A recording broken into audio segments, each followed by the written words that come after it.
à notre réunion amicale. Je suis donc la présidente de l'âme et je m'appelle Lydis Cadassus. Je pense que la majorité de vous me connaissez. Et je vais commencer par vous présenter notre association. L'Association pour la mémoire de l'émigration. Une association type loi 1901, reconnue d'intérêt général. Et c'est bon? Voilà, je voudrais d'abord remercier Monsieur le Président de la CCPO, Daniel Latran, qui nous permet de nous réunir dans ce lieu magique pour nous, puisqu'il est à la confluence des gaves et symboliquement pour nous à la confluence des cultures où nous nous situons. C'est d'ailleurs dans ce lieu, il faut dire que moi j'en suis très fière parce que je fais partie de la CCPO, c'est d'ailleurs dans ce lieu que nous avons déposé nos données. Nous les avons déposées dans une salle qui est appelée Patriboite et dans un espace que nous avons baptisé l'espace Amérique. Dans cet espace Amérique, nous avons donc des données sur les migrations pyrénéennes,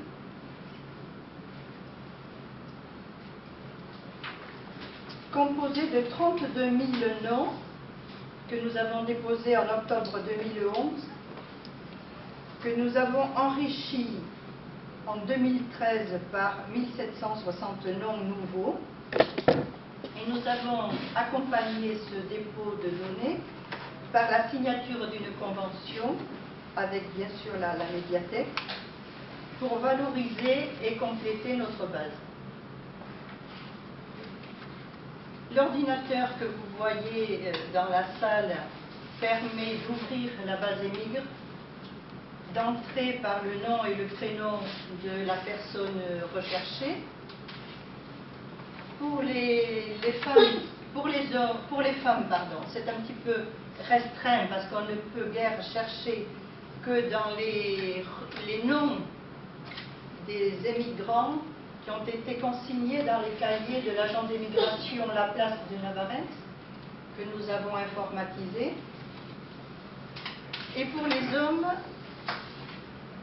il y a davantage de renseignements puisque des membres de notre association ont relevé tous les registres matricules des classes depuis 1878 jusqu'en 1913. Nous avons eu la chance dernièrement de voir que les AD, les archives départementales à Pau, ont mis en ligne les classes qui nous manquaient. Et donc nous arrivons entre l'âne et les AD à toutes les classes d'hommes jusqu'en 1916. Nous avons mis sur notre site, on en parlera tout à l'heure, le lien pour aller chercher les renseignements en ligne aux AD de Pau. Les registres, par contre, la place de Navarrenx, qui ont également les hommes et les femmes, couvrent 20 ans d'émigration de 1879 à 1900. Dans nos données, nous avons aussi saisi quelques demandes de passeport à Bordeaux, pour les hommes et pour les femmes. Alors chaque mois, je rencontre Sandrine Cabanet-Crestia, qui est la responsable de cet espace Amérique.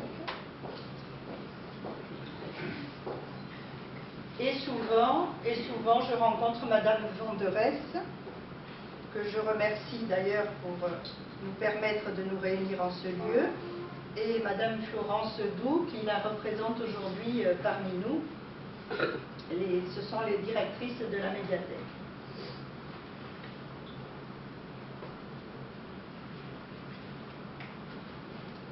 Alors nous sommes une équipe de bénévoles. Ah oui, je voudrais remercier Madame Navarro qui remplace ici Monsieur le maire, Monsieur Luc Béreil, empêché. Nous sommes une équipe de bénévoles animant donc une association loi 1901 reconnue d'intérêt général et administrée par 14 personnes. Notre siège social est à Pau, au 41 rue du Colonel Gloxin. Nous sommes dans les locaux de l'association Léo Lagrange. Nos adhérents sont au nombre de 150, répartis dans les Pyrénées-Atlantiques, les Hautes-Pyrénées et les Landes pour 60%, l'Uruguay, l'Argentine, les États-Unis et l'Andalousie pour les 40% restants. Nos recherches de mémoire de part et d'autre de l'Atlantique nous permettent de retrouver des traces, de combler des lacunes dans des histoires de vie, de renouer des liens et parfois de soutenir des personnes jouant le plus souvent un rôle social. Je voudrais vous commenter la photo que nous avons placée sur cette diapositive. C'est tout récemment l'arrivée de deux frères Laco. Il s'agit de Pedro et d'Estela, qui savaient qu'ils descendaient d'une famille de Précillon, qui était dans les Pyrénées-Atlantiques pendant 2 jours et qui avaient l'envie de visiter tous les villages concernés par la généalogie de leur famille. Heureusement qu'ils sont arrivés affamés et qu'ils se sont arrêtés à la boulangerie La Marine d'Augeux, car le boulanger nous a appelés immédiatement et nous avons pu, par un travail acharné, leur faire voir tous les villages d'Esquioul, de Lédeuch, de Bescat, tous les villages où était né un membre de leur famille.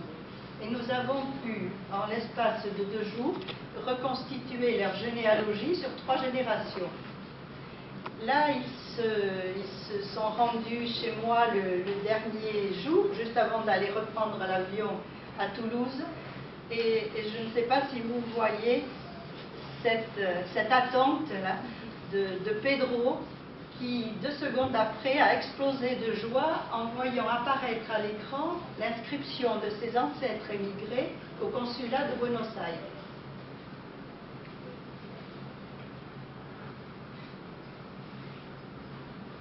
Tout cela pour vous dire que l'aboutissement par la rencontre ajoute toujours beaucoup d'émotions à l'intérêt que nous portons à ce sujet.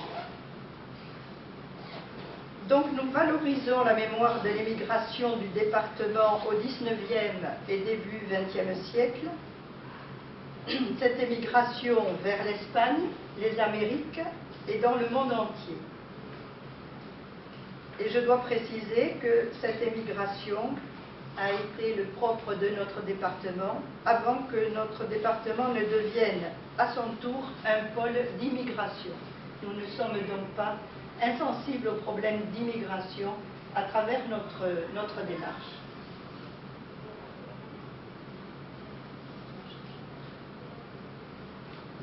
Alors nous privilégions les contacts et le travail avec des associations adhérentes ou des associations amies. Donc je cite les amis de l'association franco-argentine de Béarnais qui sont à Pau et avec lesquels nous avons beaucoup de contacts, les amis du musée de la Chalosse, les Bigourdans qui sont en association Bigorre Argentine-Uruguay et qui contribuent énormément à la publication de la revue dont je parlerai ensuite.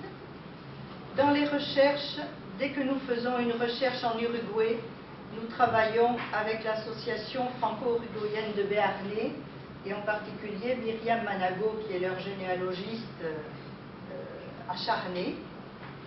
Je précise que les 2 présidents de cette association de Béarnais en Uruguay récents ont été un Maisonnave de notre famille et de la famille de Jean-Pierre Maisonnave qui est ici présent, et Mercedes Supervielle qui est donc descendante des Supervielle banquiers en Argentine, à Buenos Aires et à Montevideo, et aussi de la branche cousine du poète Jules Supervielle. Donc les présidents ont des noms assez prestigieux pour nous.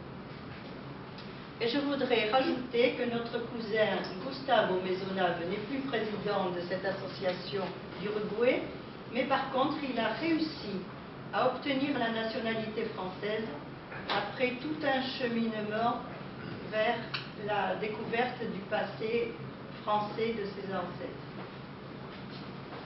Nous travaillons beaucoup avec une association à Tarbes, l'association Guillaume Morand.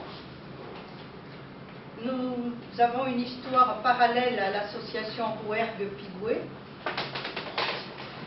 et nous sommes en contact avec le musée de la vallée de Barcelonnette qui va nous aider à publier un article dans la prochaine revue Partie.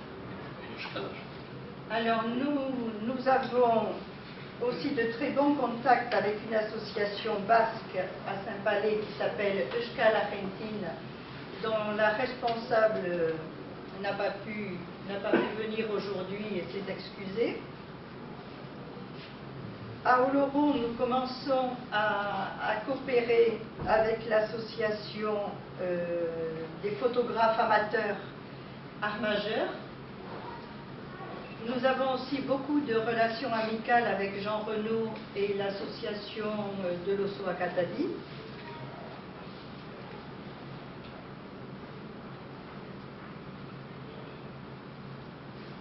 Et j'aurais dû commencer par dire que parmi les personnes invitées excusées, nous avions le président, M. Labazé, et Marc Oxibar, qui n'a pas pu assister à notre réunion. Alors je rattrape un peu ma gaffe.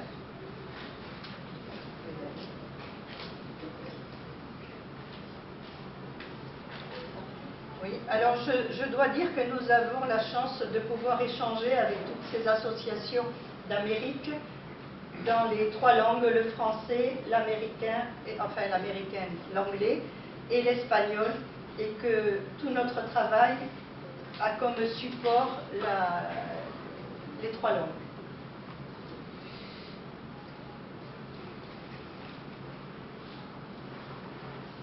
Alors je vais vous parler maintenant de la revue que nous éditons depuis 5 ans, c'est la revue Partir. Alors j'ai le privilège d'assurer la direction de sa publication. Et je suis aidée par un comité de rédaction de 9 personnes. Au niveau des dernières corrections et des relectures des épreuves, nous fonctionnons à 4 personnes de seule voix. Alors cette revue est tirée à 250 exemplaires, donc tous les 6 mois. Depuis le dernier numéro de mars, nous éditons 38 pages sous couverture et les auteurs sont sans cesse renouvelés. Nous sommes actuellement 55 auteurs différents, dont 10 auteurs américains. Quand je dis américain, c'est bien sûr Amérique du Nord, Uruguay, Argentine. Nous publions des dossiers qui sont des articles de fond pour nous, comme les relations entre les Indiens et les colons en Argentine, l'esclavage, le service militaire à l'époque de l'émigration. Mais nous publions aussi des sagas familiales, des portraits d'émigrés, des rencontres familiales, des voyages scolaires. En particulier, je salue la présence d'un professeur qui a raconté tout le périple aux États-Unis de sa classe de Moléon. Nous publions aussi sur les maisons d'Américains qui ont une architecture bien particulière dans nos régions et en Espagne. Nous publions aussi le courrier des lecteurs et une bibliographie sur les derniers ouvrages qui illustrent le thème de l'émigration qui nous est cher. Les articles sont abondamment illustrés par des photos ou par des lettres d'émigrés. Et souvent, nous privilégions les regards croisés, c'est-à-dire que La facilité que nous avons à traduire nous permet d'envoyer un article rédigé en béarn, traduit en anglais, aux cousins d'Amérique et qui à leur tour réagissent en anglais, que nous traduisons ensuite pour nos lecteurs en français et ainsi de suite. Donc ce sont des échanges enrichissants entre les différentes branches des familles concernées.